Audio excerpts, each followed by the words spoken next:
Você deve notar que não tem mais tutu e dizer que não está preocupado. Movimentos na sociedade são movimentos importantes porque podem causar ruptura, que é uma mudança mais radical, ou mudanças frágeis, como é que nós verificamos nesses últimos anos aqui no Brasil. E faz com que as instituições fiquem alertas, alertas a demandas que estão presentes na sociedade e que essas demandas possam vir a ser atendidas pelas instituições. Não é um assunto fácil de lidar. E as redes sociais hoje em dia eu acho que complicam ainda mais, porque você tem gente sendo paga para mentir, sendo paga para criar alarido.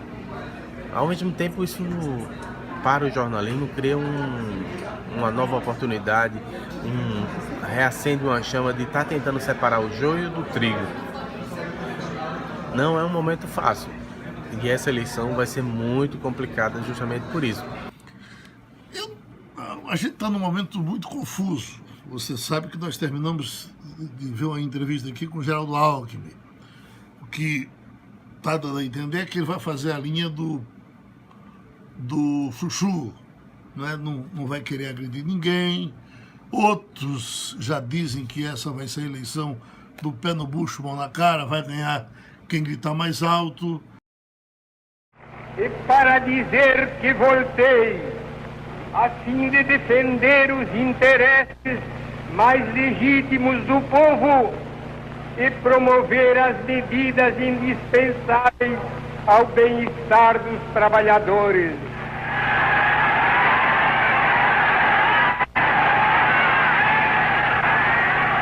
Esta festa... A idolatria, a classe política no Brasil, ela não tem a idolatria, ela não tem esse processo de idolatrização. A exceção pode ser Getúlio Vargas, Juscelino Kubitschek e atualmente o ex-presidente Lula. Lula era uma espécie de mito. Um mito construído pelas esquerdas para tentar enganar as massas, como aquela figura que veio do Nordeste, que era puro, que era santo, queria trabalhar pelas pessoas mais necessitadas e deu no que deu. Eu nunca confiei nisso porque nunca acreditei que Lula fosse infalível. Vi muita puxação até com o Lula.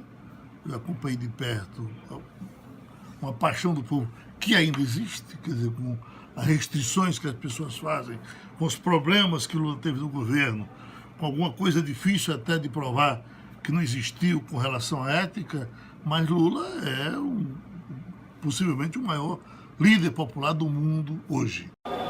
Cada coisa que nós conquistamos nesse país foi às custas de muito trabalho.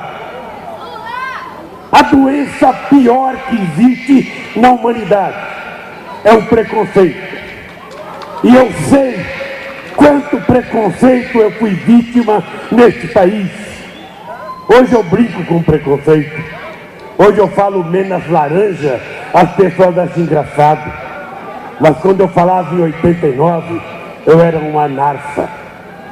Porque a ignorância dos que me achava anarfa era de confundir a inteligência com o conhecimento e o aprendizado no banco da escolaridade. A ignorância... Hoje a figura que você tem fazendo contraposição a isso é Bolsonaro. Da mesma forma, é um mito que está em construção. O sujeito que é incorruptível, o sujeito que vai dar um jeito no Brasil, defende o nosso patrimônio nacional. É um pouco a reedição do que era a história dos militares. Nessa candidatura de Bolsonaro, por exemplo, eu tenho muita dificuldade de acreditar, porque eu acho que quando você chegar no pega pra capar, na resposta em cima da hora, não sei se ele vai saber dar essa resposta em questões de economia e outras coisas mais. A ida para o segundo turno, um candidato da oposição, um candidato do governo, apoiado pelo presidente Michel Temer, que pode inclusive ser ele mesmo, e o candidato do PSDB, que deverá ser Geraldo Alckmin. Ou seja, Bolsonaro nem a terceira via é. Bolsonaro ficará entre quarta, quinta colocação. Pode ter certeza, se eu chegar lá, não vai ter dinheiro para ONG. Esses inúteis vão ter que trabalhar. Se eu chegar lá, no que depender de mim, todo cidadão vai ter uma arma de fogo dentro de casa. Não vai ter 1 centímetro demarcado para reserva indígena ou para quilombola. O bom do processo democrático é que isso vai ficar cada vez mais patente, né?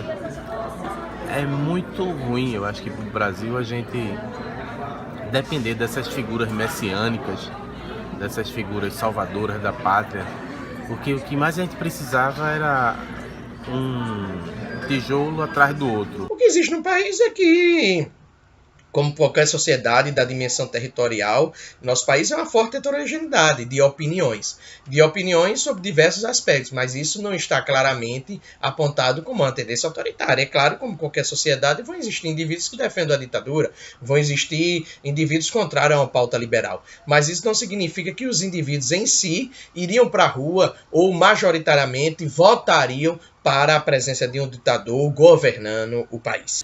Bota uma coisa na cabeça. Os líderes não têm amigos, os líderes têm seguidores.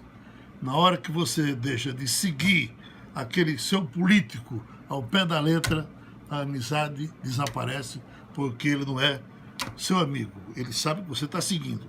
Se segue outro, o mundo se acaba para você. No Brasil talvez a gente não tenha aprendido isso, então qualquer um que chega prometendo o paraíso, a gente acha que vai conseguir, e essa pessoa é idolatrada. Tudo vai bem.